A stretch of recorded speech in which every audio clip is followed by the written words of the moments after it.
The following may contain offensive language, adult humor, and or content that some viewers may find offensive. The views and opinions expressed by any one speaker does not explicitly or necessarily reflect or represent those of Mark Radulich or W2M Network. Please listen with caution, or don't listen at all.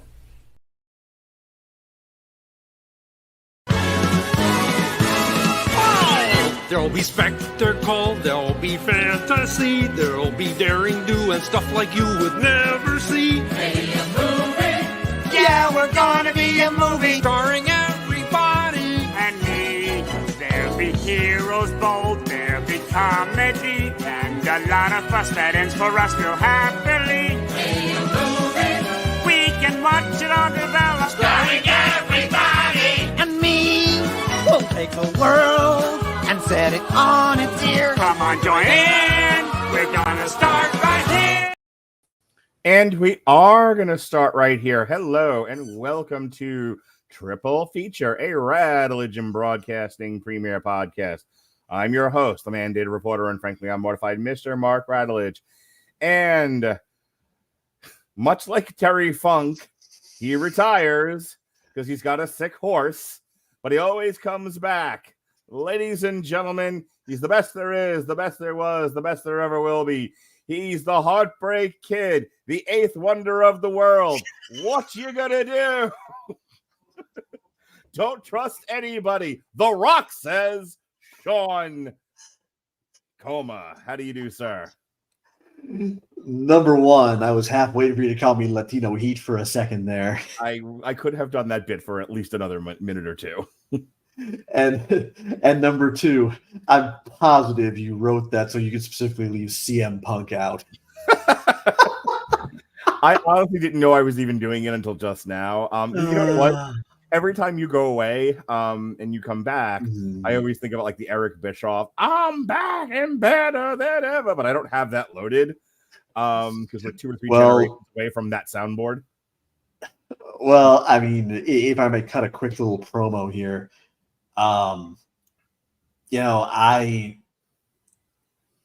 this time it was down to the fact that in the span of about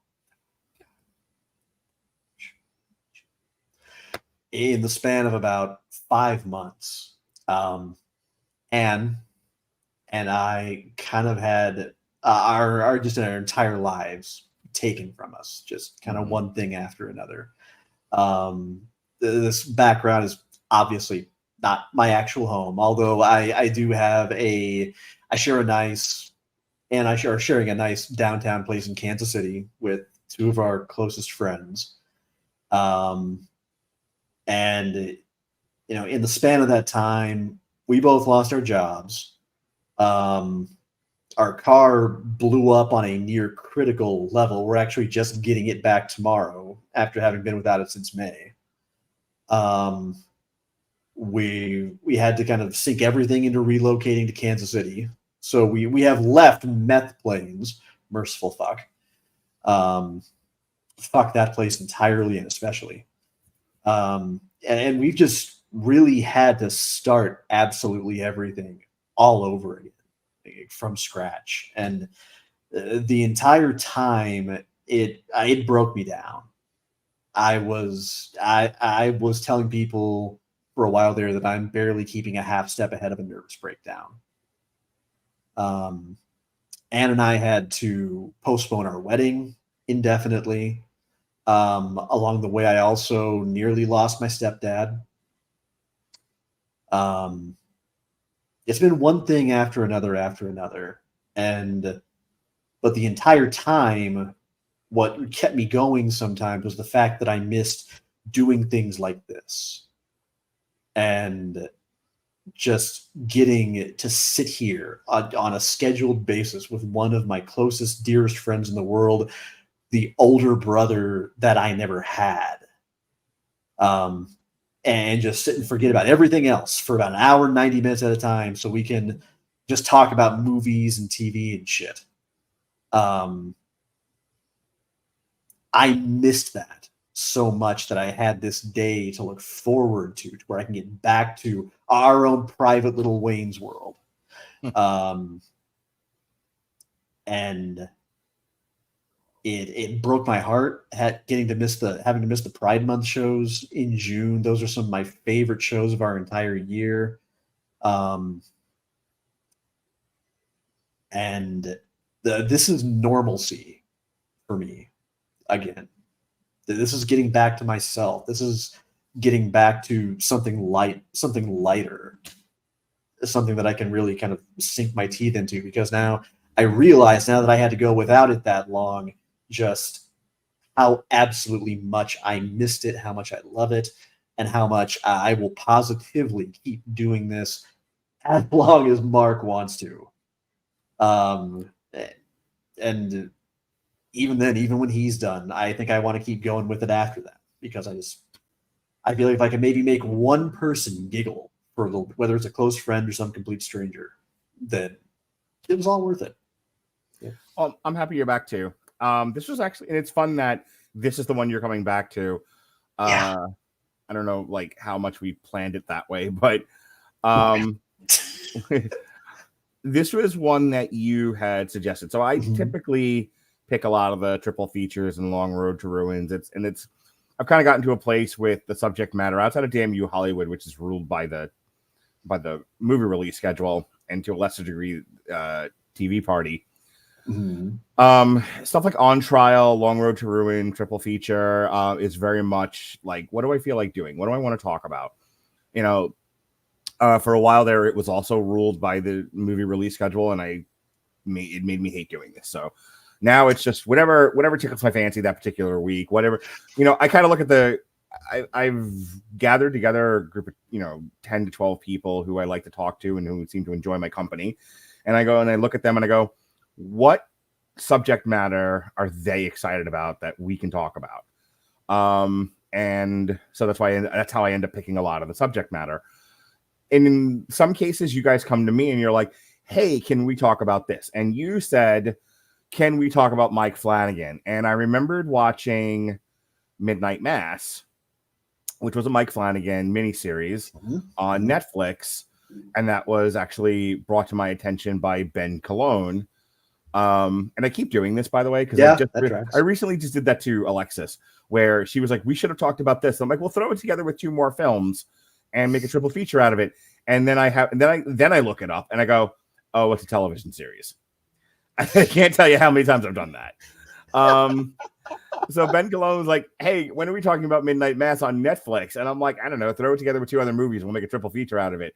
And he blinked at me twice, as only Ben Cologne could do. And I looked and I Wikipedia'd it, and I'm like, oh, that's a series. And I asked him, I'm like, I'm fine. You know, Ben asks so precious little of me that when he comes to me and he was like, when he's Oliver Twist and he's but more and more.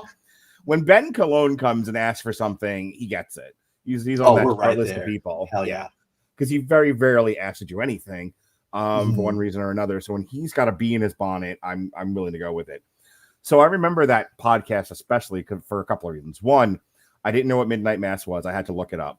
2, as soon as I said I was doing it with Cologne, Robert Winfrey, who also doesn't necessarily volunteer for things, he will he's always like he will refer to himself as perpetually on deck when people drop off, and he's always down for Damn You Hollywood. That's our thing. But he typically doesn't come to me and be like, I have a bee in my bonnet for something, or I like this thing especially, can we talk about it? I always, he's very much a coy girl when it comes to podcasts. He's just like, he sort of throws it out there, but doesn't necessarily commit to anything. And I got to drag him along. So when Ben was like, let's do Midnight Mass, and I threw it out there, both Robert and Alexis were like, yeah, absolutely. And I'm like, so explain to me what this is and why we're doing it. And there were comparisons to Stephen King that came up, but what was said to me was it's a Mike Flanagan show. Mike Flanagan stuff is usually really, really good. He very rarely makes a bad thing. It's worth digging into. And fast forward, I loved Midnight Mass. Go back in our archives. It's one of the ones we've done on video. We did almost a 3-hour show on it, and there were parts of it where I remember cutting it for TikTok, where I went on some pretty epic rants about that show that were in the positive. I mean, Flanagan, he really is kind of the Christopher Nolan of horror in terms of you go down the line and some things may stand out a little more than others, but you're not really gonna find anything that's just patently terrible. Well, for me, he and we can get into who Mike Flanagan is and what we're doing, Yeah. but I was the whole time I was watching Oculus, Hush, and Gerald's Game in that order, which is what we're talking about tonight on Triple Feature. We're doing a Mike Flanagan focus, Oculus, Hush, and Gerald's Game. And the whole time I'm watching these movies, I was like, this is the new modern Hitchcock. This is a guy whose stock and trade is building tension. That is, and really not since the first Paranormal Activity have I been so drawn in by the building of tension in a movie. And Paranormal Activity was very much a product of Blumhouse. So, I mean, even in its own way, that kind of tracks. But I'm glad you kind of brought that up, because if I may reflect briefly on the one film class that I took at the University of Missouri, Alfred Hitchcock is kind of one of the pillars of auteur theory. And the reason I think that's kind of funny is I was just sort of thinking towards the end of Gerald's Game, I was thinking about how in horror, past a certain point, there really were no new hot auteurs that came onto the scene. As those kind of generational voices. It's like in between the 70s and 80s, you kind of have your John Carpenter, your Clive Barker, your Wes Craven, to a slightly lesser extent, maybe your Sean Cunningham. And then they also kind of ruled the 90s because nobody really came through, aside from maybe you could make an argument that as a writer Kevin Williamson did. But there were really no truly fresh faces that emerged with much staying power in the 90s. And then you get into the 2000s, and when I kind of think of that class of filmmaker for this whole about past 24 years or so, the ones that kind of come to mind as standing out are Jordan Peele, James Wan, because I mean, come on, Saw, Insidious, and the Conjuring universe. And don't forget Malignant. Malignant was fantastic, and I will fucking throw hands over this. What a fun podcast that was to do, by the way. Just continue. But I know Robert and I's reputation is, we have a life sentence for the 20 felonies we committed of hate fucking films. I get it, and I get why the mob chases Robert and I, hating everything we like. But funny enough, for our new viewers, every time back in the day when Mark and Melissa would have about a 2-week cruise or something planned, what was it time for? The cat was away, so Sean and Robert will play in the box of scary shit. So when we reviewed Malignant, it was one of the very few movies that Robert and I just had a giddy time talking about, because it was such a off-the-wall bonkers horror movie. So what I wanted to start the discussion off with regards to Mike Flanagan is watching Midnight Mass, his masterful use of tension in that show, where it's a slow burn, oh my God, bats, or the sun sets somebody on fire or something. It was, he doesn't throw shit at the screen, and it isn't, resting on jump scares. He uses tension and relationships and the human condition effectively to draw out all kinds of emotions in the audience. And then when you do have that explosion of violence or gore or a jump scare, it's very effective. One of the things I wanted to talk about, and it's going to sound like a non sequitur, but it's not. Stay with me. I watched Oculus, which we will talk about first and momentarily. It's the only one I watched with Jonas and the little budding film critic that he is. And he was like, it's a horror movie. And I'm like, it is a horror movie. We're going to watch a horror movie together. He's like, okay, I'm down. And we're watching this, and he's like, I don't understand. It's not scary.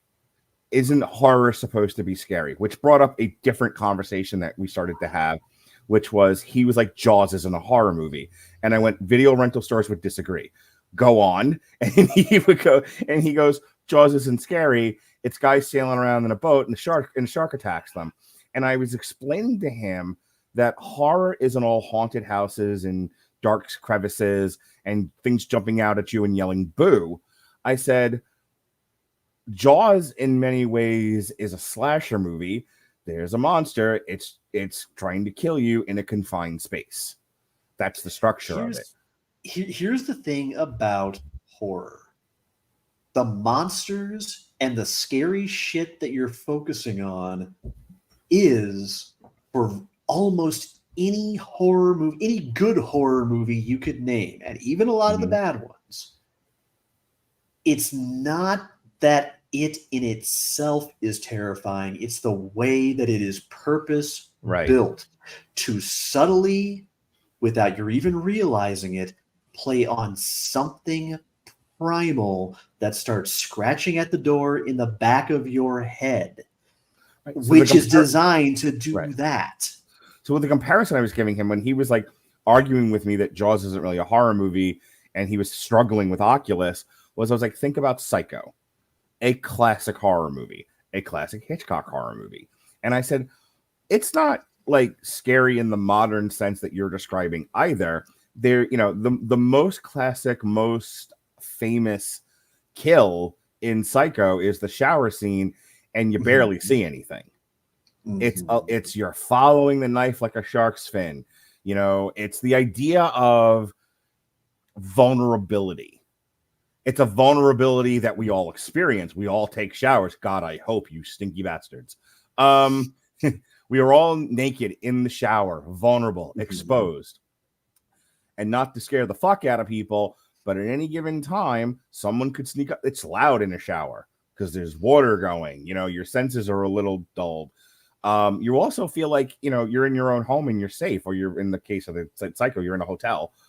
And so the last thing you would expect is somebody to sneak into your room, sneak up on you in the shower where you're wet and you have no clothes on, and stab you to death behind a curtain.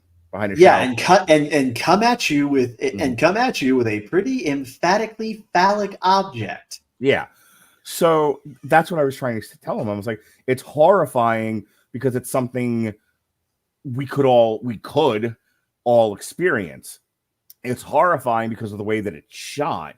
And I said, and that's where I think a lot of horror is effective, and where a lot of horror is not effective is in those details.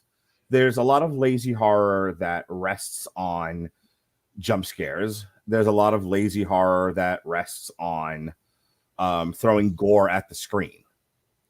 There's a lot of lazy horror that rests on cheap twists. It's a twist. I haven't shown him any M. Night Shyamalan yet.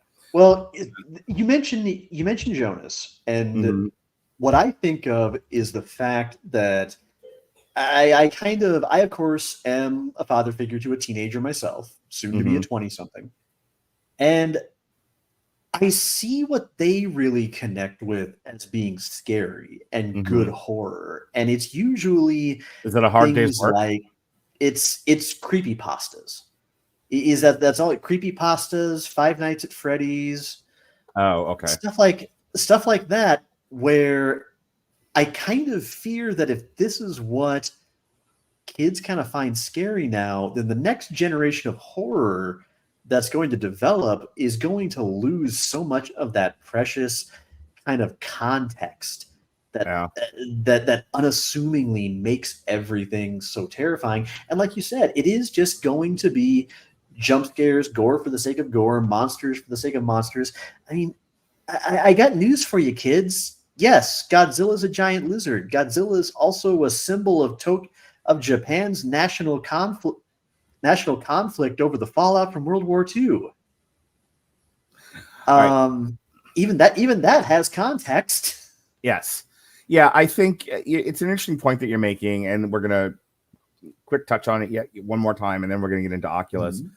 But I do think it's interesting that young people are going to think that all horror is a corruption of their childhood. And horror is so much more than that. In all of the horror movies that we've talked about, between Long Road to Ruin, Triple Feature, and Damn You Hollywood, and to a lesser extent TV Party, the best kind of horror is stuff that deals with the human condition.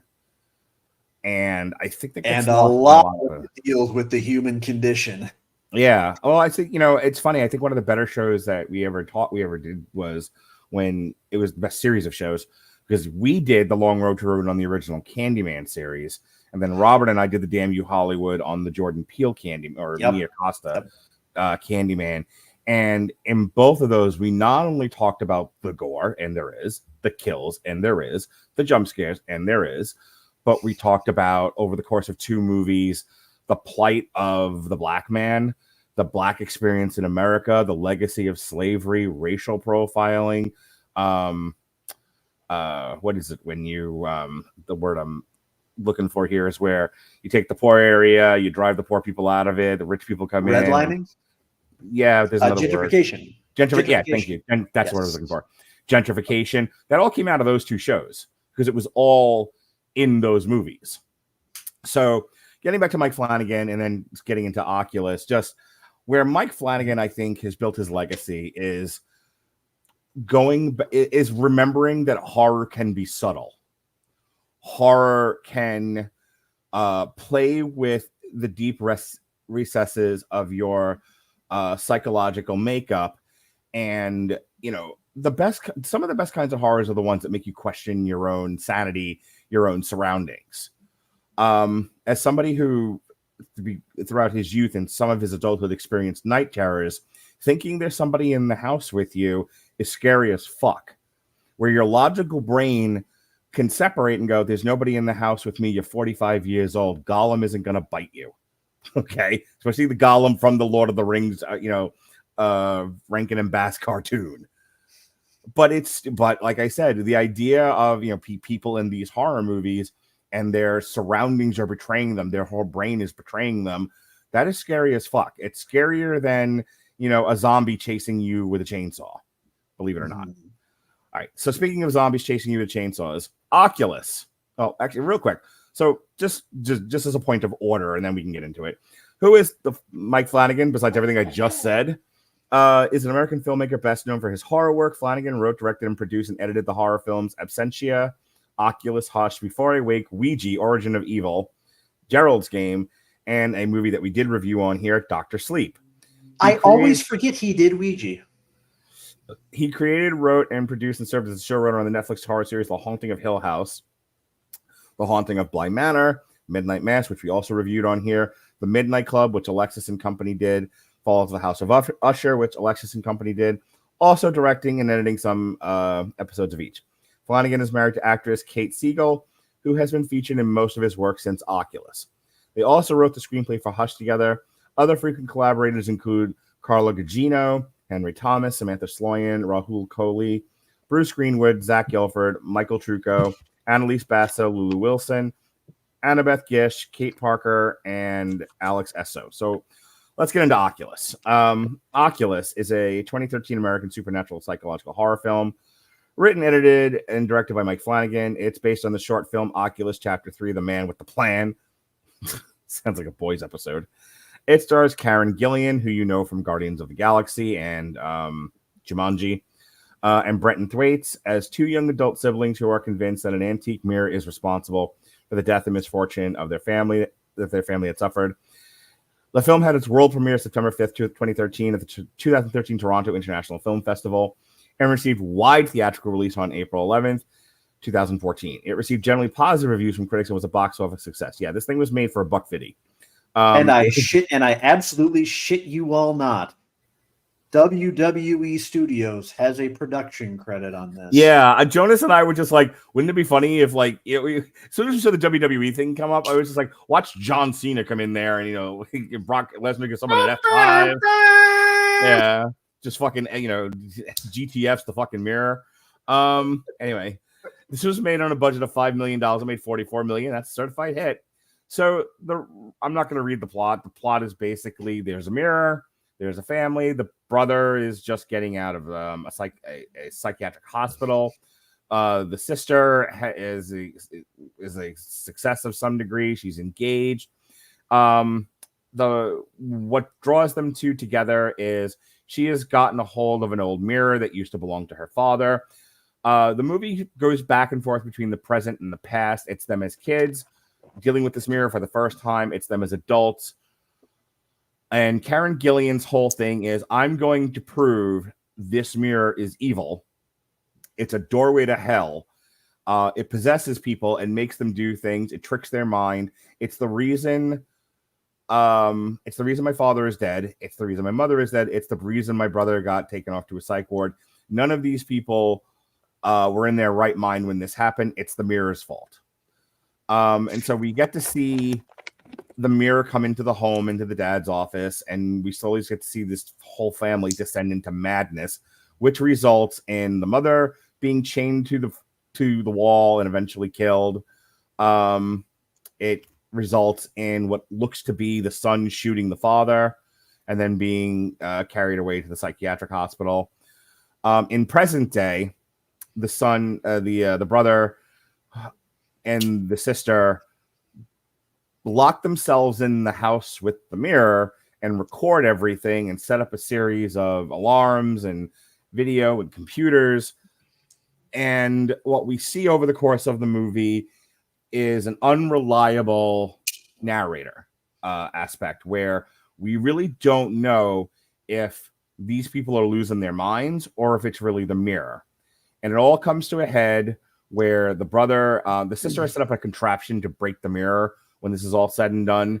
And he, taking matters into his own hands, goes and sets the thing off to shatter the mirror. But because if indeed it is the mirror causing the problems, the mirror causes you to hallucinate or not see things that are actually there. So he thinks there's nothing in front of the mirror. His sister is actually catatonic in front of the mirror, and he sets the thing off and it kills her instantly. And so the cops show up and he's like, but I didn't know. And he is arrested again. And it's horrifying because you as the audience are left going, but did he know she was there or didn't he? Is it the mirror? Is he a lunatic? We don't know. And that's Oculus in a nutshell. Let me go on and say this is my favorite of these three movies, Oculus, Hush, and Gerald's Game. Everything I said about Midnight Mass, I can say about Oculus. I loved, and this is what I was talking to Jonas about, I love the idea of the movie never establishes truly if it's madness or devilry that's happening with this mirror. You never really know. It's assumed. You can take a logical, educated guess it's the fucking mirror. But the reality is Mike Flanagan is very deft at leaving it up to interpretation. And the movie is very much playing with this idea of insanity versus, for lack of a better word, spirituality. Paranormal activity. Not the movie. That being said, as far as craft elements go, I think the movie clocks in at 103 minutes. Probably a little over long. You could probably, all of these movies needed to be shorter than they were. These all needed to be 90-minute features. There's not enough story for it to be all 103 minutes. I think as a writer, director, producer, best boy, key grip, caterer, Mike Flanagan is a little too in love with his own shots. But they're really good shots, though. They look, no doubt. A lot of filmmakers could learn a lot from Mike Flanagan. I I watched this and all I could think of was like, we could have gotten to some of this a little faster. Not by much. Like Oculus feels about perfectly paced to me. I feel you're entitled to your opinion, and it's not something we need to necessarily debate back and forth. My personal opinion is we could have gotten to. You lose 13 minutes, we're at 90, and for me that would have been perfect. Shaving off some things here and there, maybe cutting some of the bickering between the two of them. Like we get it. Karen Gillian. If you're gonna make cuts, I feel like the cuts should maybe be somewhere toward the beginning of the movie before they set up at the house. I feel like a lot of those moments go on a little longer than they should. we can definitely really get to drag. Yeah, we can get to the experiment a lot faster. I think her sort of molesting the mirror in the beginning of the movie. Some of those more lurid shots of her in the mirror. I'm like, could we speed this up here? We don't need this. It's and by comparison, and I would agree with you that I think Oculus is also probably my favorite of the bunch. I will say this. Hush gets to the point much faster.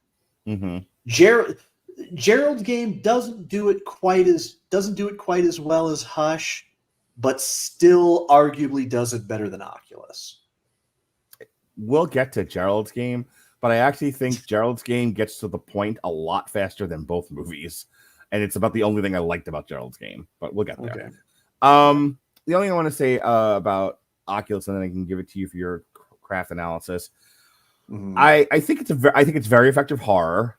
I always compare a lot of this sort of thing to a collection of short stories about the Joker that I read years and years ago. And I've talked about this before, but in short, the short story is about a doctor who works at Arkham Asylum who is doing treatment with Joker. And over the course of time, him and Joker form a bond. He thinks he's getting through to Joker, but it's the Joker. So he's tricked, and Joker cuts off his face and cuts off the other guy's face and switches faces and escapes. And now he's wearing the doctor's face, and the doctor's trapped in Joker's body. One of those type of deals. And there's nothing. And at this point, there's something that they've done because it was supposed to be done to the Joker. I think he's about to be lobotomized. And the final words of the short story are the Joker going, "I'll be sure to give your wife my best." Whoa. The horror is you're trapped. They think you're this madman. You're about to be lobotomized. You're about to be mutilated, essentially. And this guy's going to go home and rape your wife. Yikes. Oculus kind of has that kind of icky feeling. And I don't mean to use the word ick like the kids use, but it's that kind of, I don't feel good about myself, in this instance. When they're taking the brother away after he's killed the sister, and he's going, but I didn't see her. He's like, it's the mirror, and after all, and so he's the doubting Thomas through this whole thing. He's like, it's not the mirror, it's not the mirror, it's it's this, it's that. And finally, he's tricked. He kills his sister, and he's like, it was the mirror the whole time. And there's nothing he can do about it. He's about to go up away from murder yet again. It's a horrible, gut-wrenching feeling, and bravo, Mike Flanagan, that's very effective. Your thoughts? Where to begin when it comes to Mike Flanagan? He's one of those directors that I would kind of classify alongside Kevin Smith, Robert Rodriguez, Christopher Nolan, perhaps early Christopher Nolan anyway, where what they're out to do is they're out to make the kinds of movies they would want to see themselves. And not only that, but they do that without necessarily doing anything terribly fancy, without a whole lot of wasted motion. Kevin Smith has been very self-deprecating over the course of his career about this. Nolan, I don't think, was quite as humble, but he was pretty straightforward, especially with his early movies, about how he liked to make movies. Robert Rodriguez is notoriously extremely laid back and is known for many of his best movies coming in not only on schedule, but sometimes close to being under budget, or at the very least on a micro budget. being an extremely resourceful filmmaker. Check out the stories behind his making Sin City sometime. They are wild. But anyway, but more to the point, Flanagan, that's not to say he doesn't have some visual razzle-dazzle to a lot of his movies. Dr. Sleep, in particular, his Netflix shows, of course. But he also demonstrated over the course of his career, prior to getting those plum opportunities, that he could do it without a whole lot of flair and do it so straightforward, so simply, and so subtly, just with a little forethought, that he almost makes it look easy. Mike Flanagan, if someone were to ask me in a word without using the word tension or Hitchcockian, what word would you use to describe a typical Mike Flanagan film? And my answer would be earthy. There is an earthy aesthetic.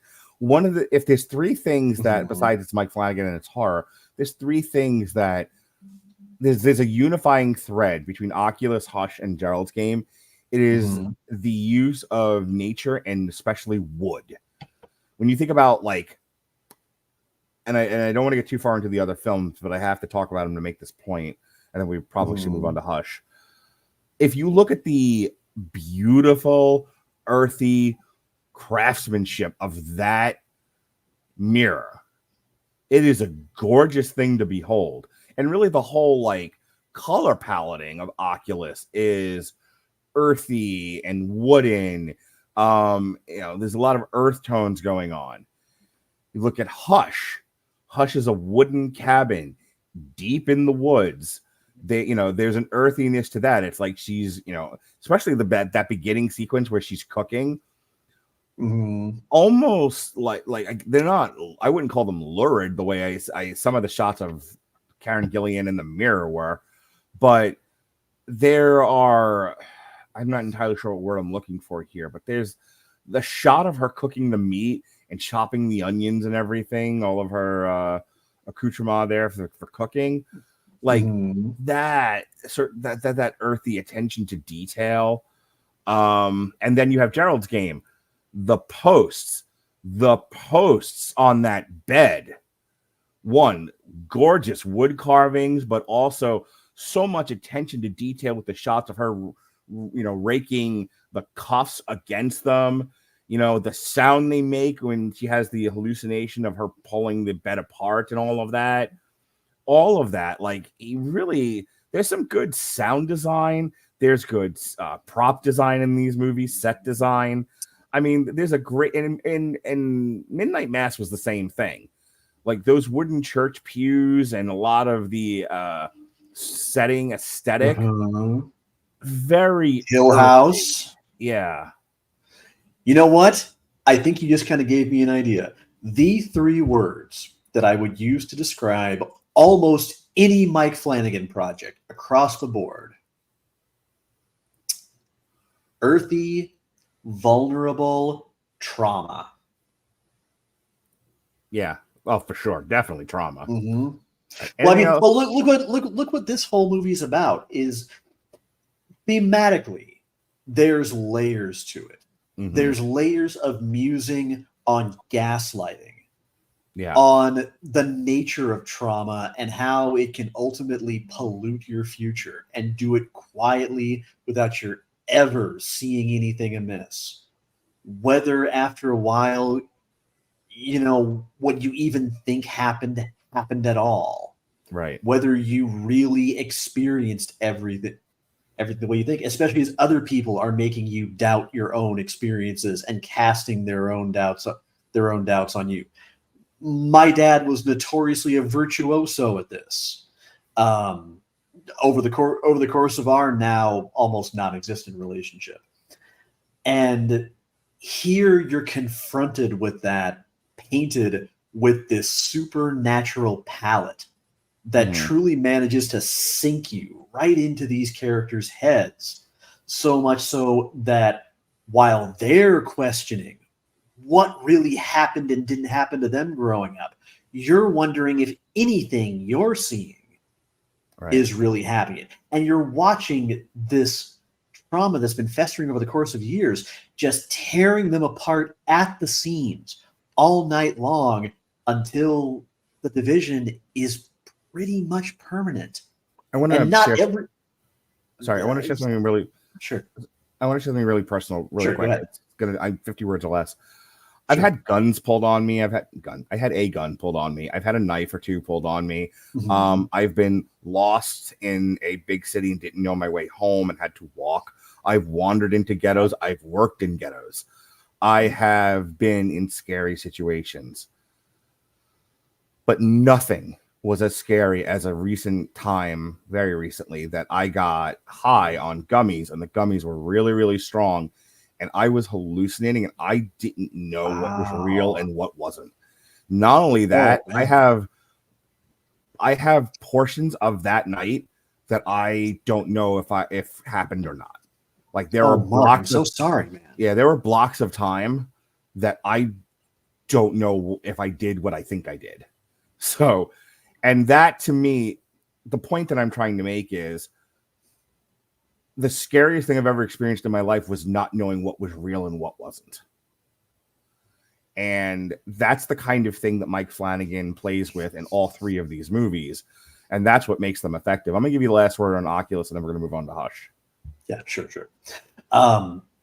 Absolutely fantastic, tense, compact mind fuck of a movie. Maybe a little bit long in places, but frankly, I think it mostly tells the story it needs to tell and then gets out of there. I never felt it slowed down too much for my tastes. I was always pretty engaged in what was going on screen.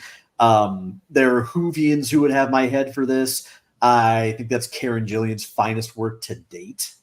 Mm-hmm. Not that she hasn't been in other great projects, but man, nothing that stands out for me quite as much as Oculus does. But it's, in my opinion, it's a must-see, and it was an absolute portent of things to come.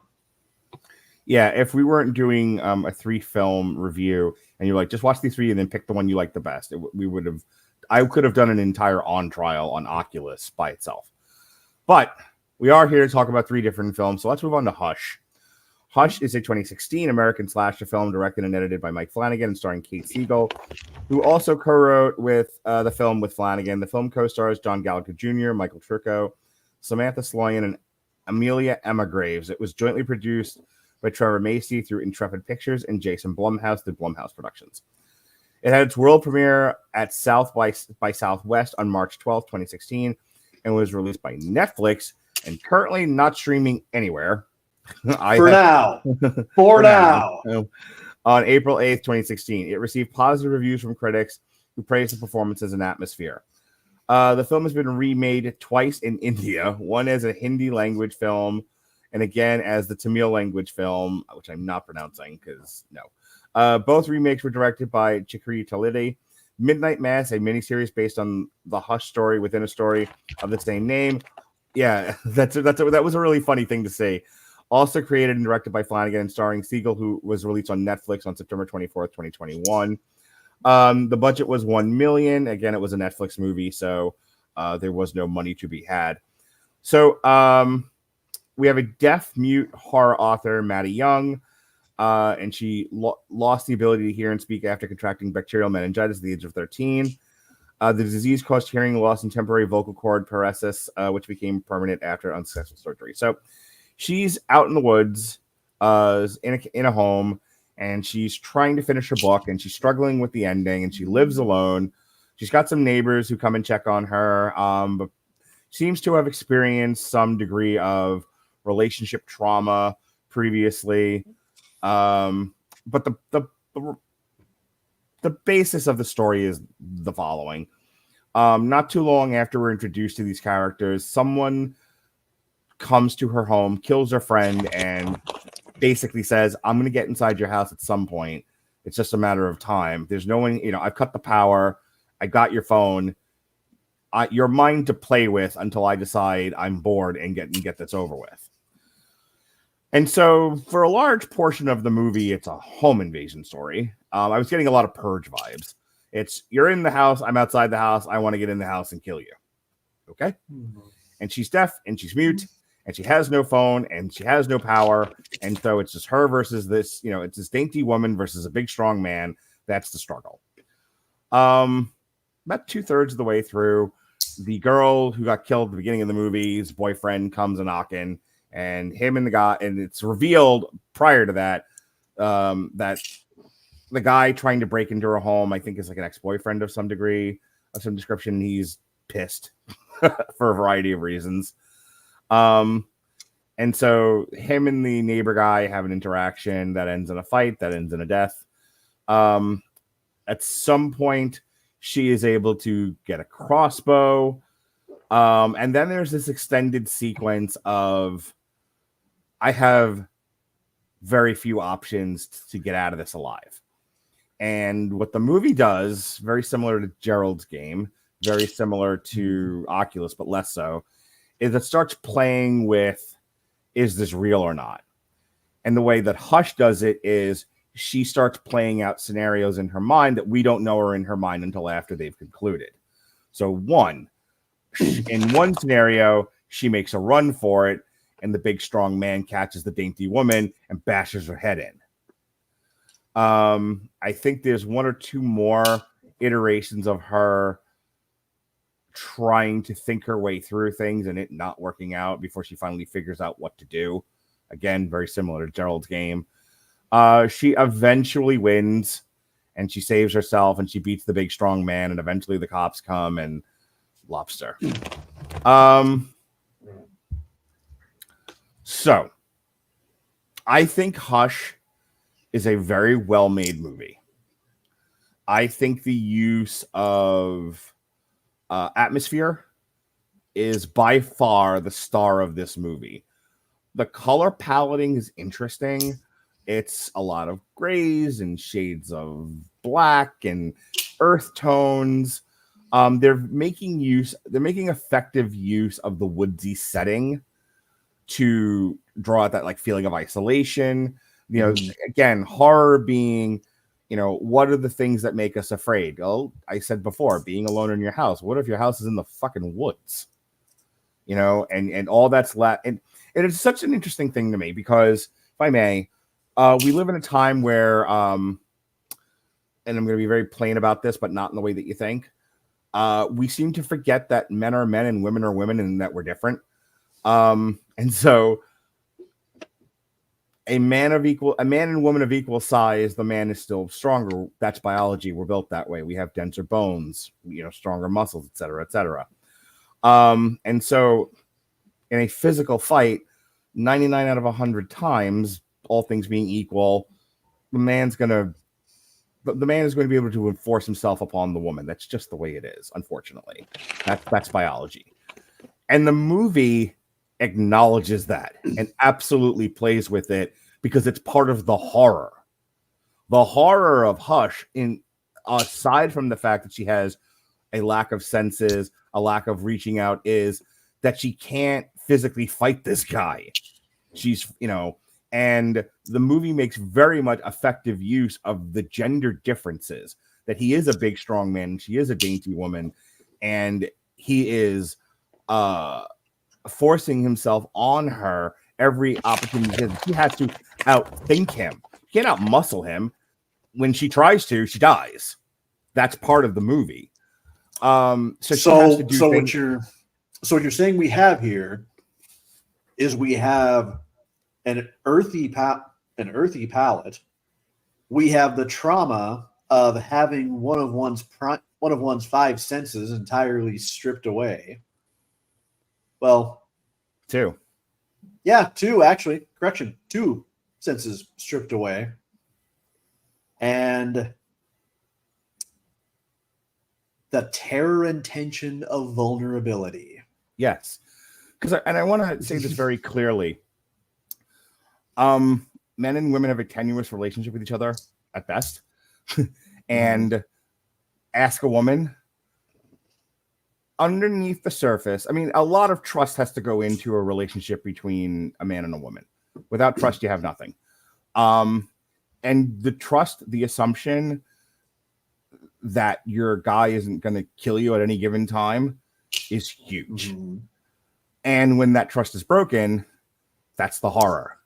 The horror of at any given time, things go tits up and the guy is going to bring your whole world down because he physically can. That's horror. I mean, other movies have spoken to that to a degree. Barbie spoke to it. I mean, it was in part of the rant that America Ferrera goes on, but about the plight of being a woman and all of that. But some of what's said is it's entrusting aggressive masculinity to not be turned against you. Right, exactly. And I think Hush is effective in portraying that. The guy is the guy who plays the villain in this. Let me see if I can get his name here. John Gallagher Jr. as the man, as if what I'm saying needed any more of a point to be made to it. His character is the man. You might as well have been, your penis mixed testosterone. Just walking around like my shirt says, toxic masculinity. He does a very effective job of knowing exactly what and who he is and what she is and using it to his benefit until it betrays him and he dies. Spoilers. I think as a home invasion story, as a horror movie, as a gimmick, it's all extremely competent and effective. I didn't love it. It's not my favorite thing. There are, how long was this? And folks, if you're wondering, how do you talk about a movie that you don't love, but it's still very effective? I just did it for you. So this thing barely makes 90 minutes. It doesn't feel its runtime. It feels a lot longer. There was a part of the movie. So I watched this at my girlfriend's house, and she has an outdoor patio. And despite the fact that we were under an awning, it was shaded and everything, there's a period where in the movie where they're kind of like playing cat and mouse on the roof in an attic, and it's all natural lighting to say there is none. So it's actually very wonderfully lit in that it's very hard to see. It's not quite the last season of Game of Thrones dark, but it's still very hard to see. And I'm watching it outside. It was even harder to see. I'm just like looking at my phone, trying to watch this movie going, and then there's no sound. There's no dialogue there's an extended period of no dialogue. It's dark and it's just them running. And so there's darkness and panting for a good stretch of this movie. I just realized something. How's your Alfred Hitchcock knowledge? You've heard it already. Okay. Have you ever seen the movie Rope? I have not. Okay. Famously, I believe it's an earlier Hitchcock. Mm-hmm. It is shot in one continuous shot in the same apartment. Mm-hmm. The entire time. No cuts. I remember when it was first described to me, and this was clear back when Alexis and I were together, so it's been a while. That tells you how long this has stood out as one of my favorite movies, and probably my favorite Hitchcock movie, actually. Mm-hmm. I remember chuckling to myself and thinking, did someone make him a bet? and he won $50 because he managed to make this premise with this movie, and it actually works in a way that's kind of how Hush feels. Like you said, it's a 90-minute movie, but it's so simple. It's so sparse. It's kind of so utilitarian. And yet, at the same time, it also manages to be so imaginative without needing to get like Wes Craven on the first Nightmare on Elm Street creative and invent and innovative. That it feels like someone put a very specific challenge to Mike to make this movie and make it work. And he managed to make the rope of slashers. And you say it's pretty much fine, which, as you said, we're all entitled to our opinions. This, I kid you not, stands out as probably one of my favorite slashers of all time. I'm not going to say best of all time, as we've as we've established, Shawn Michaels and Undertaker had the greatest Hell in a Cell match of all time. My favorite is still Batista versus Undertaker. I want to tell you about my favorite scene in the movie. Want to know what my favorite scene is? Yeah, my favorite scene in the movie, the scariest moment in this movie for me, is when she's fucking with the crossbow. Mm-hmm. One, the vulnerability of the dainty woman who doesn't have, who didn't know how to do it at first, so she kept fucking it up, but then didn't quite have the arm strength, and it really took some effort to finally get the bolt in the goddamn thing. And even so, it's still too heavy a weapon for her to really be, using effectively.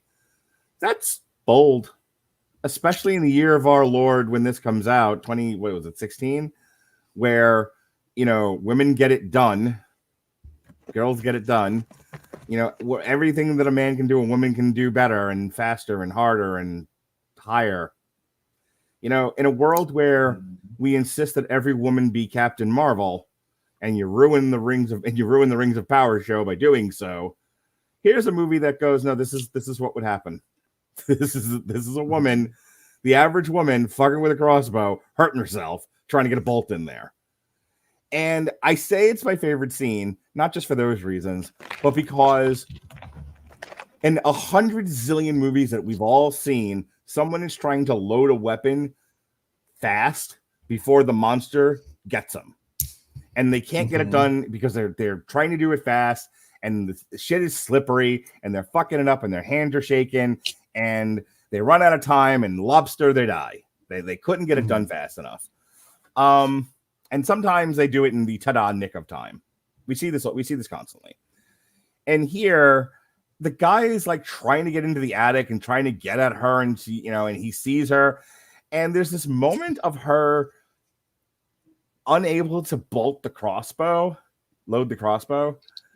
and he's just watching her, and I imagine him just laughing. Like, I want to kill her so bad, but I also want to watch this hilarious comedy of this dainty woman trying to load this crossbow and save herself. It was comical in a way that is very different from most films in this modern time of ours, and I needed to call that out, and it was my favorite scene of the whole movie. I'm going to say this, and then you can have the rest of the time to finish your piece on Hush. Whatever my reasons are for not loving it, I'm entitled to my opinion, and that's all it is. Subjectively, I wasn't in love with this movie. I can appreciate. It's one of those things where every time someone drags me to the Met, or to the Dolly Museum in Tampa, I can appreciate beautiful art. The fact that it has no effect on me is immaterial. If people are watching this podcast going, Mark, you genius, you on the level of critical drinker, tell us, my boy, what are the best films? What film should we enjoy? Tell us to watch Hush, because I really want to watch that, but only if you tell us to. I'd suggest it. Yeah, I mean, like, would I tell you to watch it? Yeah, absolutely. I don't have to like things as much as you do. You, the royal you. I don't, Sean and I are having a very nice conversation about 3 movies that we feel differently about. And it's fine. It's all fine. I don't have to like things as much as the rest of you. You don't have to like things as much as I do. It's all okay. I think the meat of this conversation is being able to point out why Hush works, why it's effective, why it's objectively good, divorced from my personal opinion about it, or whether or not it moved me emotionally. So I'm glad I watched it. I'm glad you suggested it, and I knew it was, and I know it's out there because I wouldn't have otherwise, because I tend to think that everything Mike Flanagan does is fucking, is The Conjuring or Insidious, which I realize is James Wan, but it doesn't matter. I just now assume everything is the Conjuring universe. That being said, I'm, as much as I'm glad Sean made me watch this, and it stretched me as a film critic, I don't need to ever watch this again. It was a fine experience the first time, and I'm ready to move on. Your thoughts about Hush? I mean, that's all perfectly valid, and I appreciate how respectful you were in stating that opinion. And you're absolutely right. and the fact is, those of us who really do love horror, eventually start to realize that a lot of these movies have a lot to say about something that just, in order for someone to get it out of their system and to really put it down on paper, they had to frame it just a certain way to get their point across.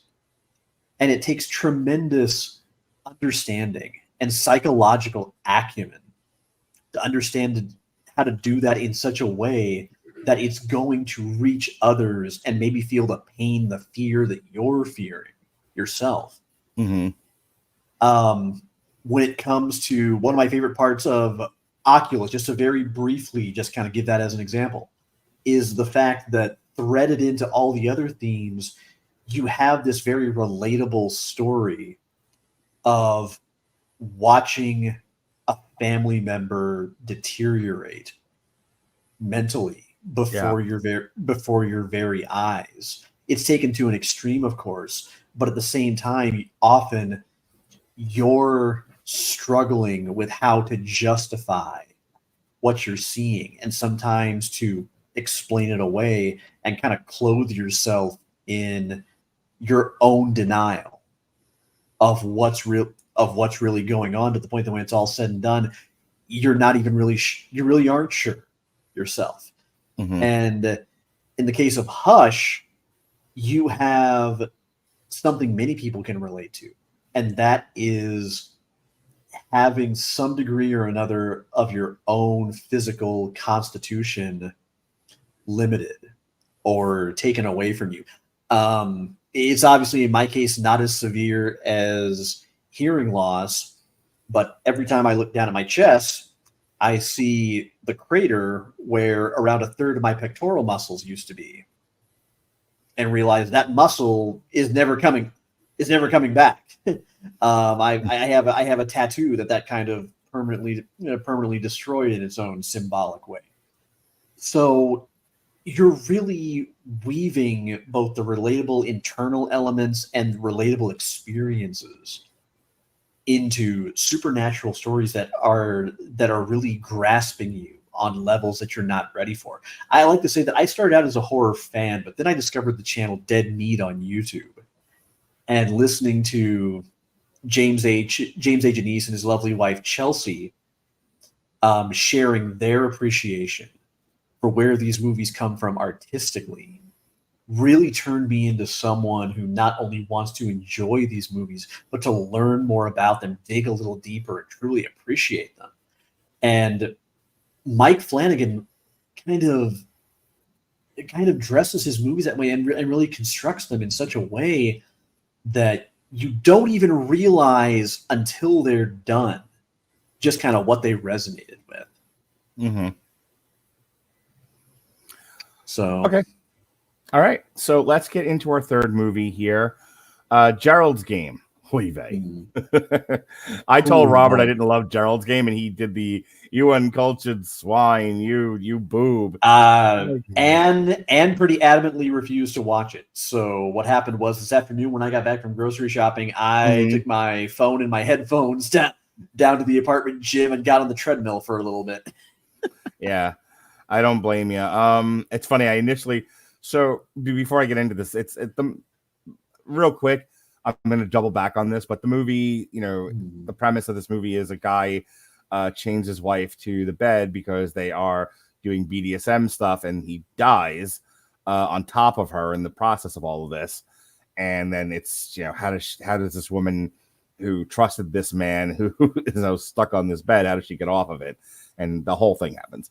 But I initially had said to Jen, because she isn't interested in the BDSM community. I have, to one degree or another, an interest in the BDSM community. Initially, I had said to her, I was like, "Oh, this will be fun. We should watch this together." And about 20 minutes into the movie, I went, "Never mind. That's not really what this is. There's other stuff going on here." I kind of wish I'd stayed with the first stuff, but that's not this movie. So anyway, Gerald's Game is a 2017 American psychological horror thriller film directed and edited by Mike Flanagan and screenplay by Flanagan with Jeff Howard. It is based on the Stephen King's 1992 novel of the same name, long thought to be unfilmable. Yeah, no shit. The film stars Carla Gugino, hot dog. Bruce Greenwood is a married couple who arrive at an isolated house for the holiday. When the husband dies of a sudden heart attack, his wife, left handcuffed to the bed without the key, and with little hope of rescue, must find a way to survive, all while battling her inner demons. Gerald's Game had its world premiere at the BFI South Bank on September 19th, 2017, and was released on September 29th, 2017 by Netflix. It received very positive reviews from critics who lauded Gugino's performance, and rightly so. Flanagan's direction and the film's themes and their treatment were also singled out. This is 103 minutes. This is another one that you could have cut the last 20 minutes of it and wouldn't have harmed it. I'll agree with you here. Yeah. So, as I said, this is a marriage that has become very vanilla, loveless, etc. They are having difficulties, and they're going to the woods to do, BDSM kink stuff to try to ignite a fire in this marriage. He's an older man. She's a younger woman, younger-ish.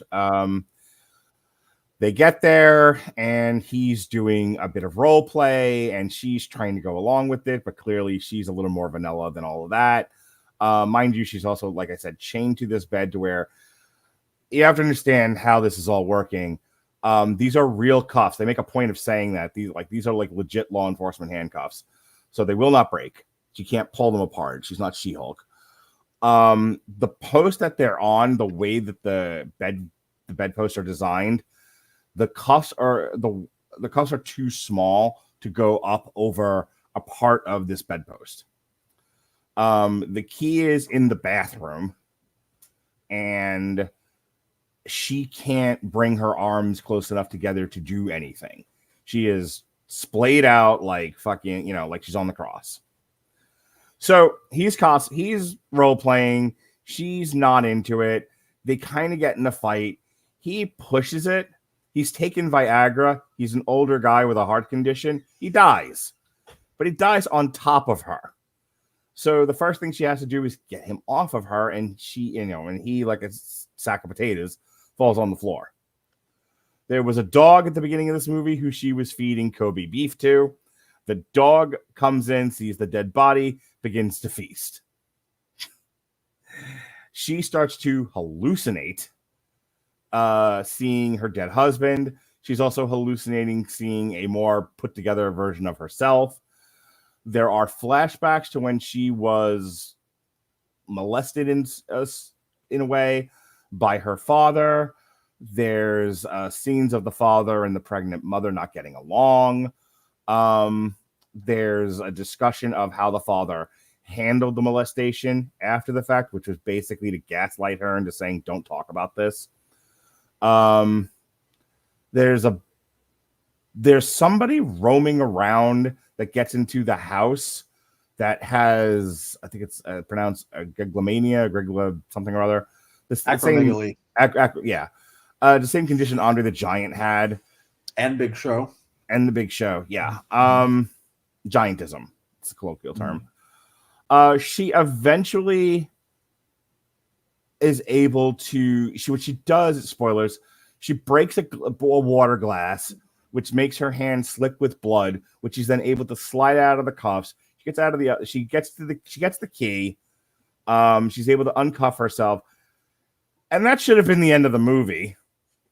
However, we have this extended sequence of her driving away, crashing the car because she's, dehydrated and hallucinating and, all that. She's found, she's taken to the hospital, she is revived, she is repaired, she is reborn, and she goes home. And then there's another extended sequence of her confronting the guy with giantism, who ends up he's been convicted of murder. And there's like a whole thing with a letter, and we're finally out of this ridiculous movie. Okay. First 2/3 of it were the first third of it I really liked. The second third of it I think is well done. I didn't love it, and by the third of it, I was so annoyed with this whole fucking movie. I just wanted it to end. As a gimmick, I'm trapped on the bed and I don't know what to do. And I have to remain calm, composed, think through things, try to remember similar circumstances so that I can MacGyver my way out of the situation. The existential horror of there's nobody around for miles, no one's coming to save me, there's a dog eating my husband, and I can't get off this bed. That's all very effective. Our premise that, this is a marriage in crisis and they're going to spice it up by doing BDSM stuff and role play. Yeah, that all tracked for me. That's all fine. The deeper relationship issues between the husband and the wife of nothing is ever enough for you. I don't feel seen and heard. Stuff I've talked about in other podcasts. Like everything they're saying, I could personally relate to, have heard, that all seemed very real to me. When we get into her trauma from having been molested, it's not that it's bad or that I didn't like it or that it wasn't effective or that I don't want to see that sort of thing in film. None of that's true. That's all fine. It's just it drags. I think the building up to the actual, basically he sits the daughter down on his lap. She's like 12 when this happens. He sits her on his lap and he jerks off behind her. That's it. That's what he does. And I don't want to say that's all he does because that minimizes it. That's what he does, and it's horrible. To be clear. However, the build up to that, the actual event, the aftermath, the conversation on the bed between the two of them just goes on for fucking ever. Getting to the beats where she finally can get off the bed, getting the water, figuring out to break the glass, the having to move around because her muscles are like atrophying, dealing with the dog. That's all good stuff. We just needed to get there a little faster. So there's some pacing issues with this movie for me. And then that whole last act felt like we had just enough here for a short film, and someone went, yeah, but Netflix wants a 90-minute feature. You don't have enough. So let's focus on this roaming murderer giant, which didn't. I'm sure Robert will run into the room and hit me with a chair and explain to me all the 107 ways that was needed in the film and it was effective. But, I'm an average man with average intelligence, I suppose, and I didn't understand what was happening or why it needed to be there in the first place. And it took me out of the movie, and I just wanted it to be over. So I think 2/3 of Gerald's Game is at least worth a watch, and that last third, you can watch while you're washing dishes or putting away laundry or something. Sean? When I think of kind of trapped sort of device like this, the first two movies that come to mind as actually being good would be Buried, I think was the name, starring Ryan Reynolds, where the whole thing is Ryan Reynolds.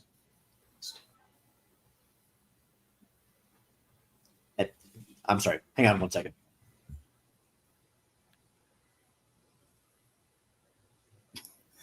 So while he does whatever it is he's doing, I'm going to get my plugs in now.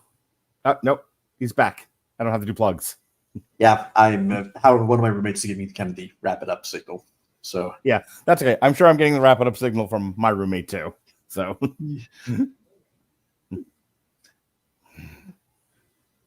go ahead, do your thing. Gerald's Game was good, just too long. The giant gimmick was stupid, and I liked Buried and Open Water better as movies that kind of did the same kind of trapped thing, but managed to kind of maintain the suspense without a really stupid plot device going along with it. So anyway, plugs, please follow me on Instagram and Threads at Comer Codex. Sometime next week, hopefully Twitch streams will be resuming now that I'm starting to get more settled in. Love you all. Missed you all. All right. Real quick. And now for an extended discussion of Gerald's Game. It's fine. Plugs. Anywho, on Monday, myself and Robert talked Twisters. Prior to that, Ronnie and I did a on trial for Twister. Next week, we've got Deadpool and Wolverine. And myself, Jesse, and Robert, the three wise men, and Alexis, the less wiser woman, we'll be talking The Boys Season 4. That's all I've got. Again, at Mark Radulich on TikTok, MarkHine76 on Instagram. The next time Sean will be with us will be relatively soon. Sean will be on a triple feature. Yes. We will be looking at Stanley Kubrick as a director focus. We'll be looking at Clockwork Orange, Lolita, and Eyes Wide Shut, which famously drove Harvey Keitel off the set because Stanley Kubrick is an asshole. So that'll be fun. We may or may not be joined by Dorian Price at the time. He wanted to be on that, just like he wanted to be on this tonight. But, life and shit happens. All right. For Sean, I'm Mark. This has been Triple Feature. Be well, be safe, and behave.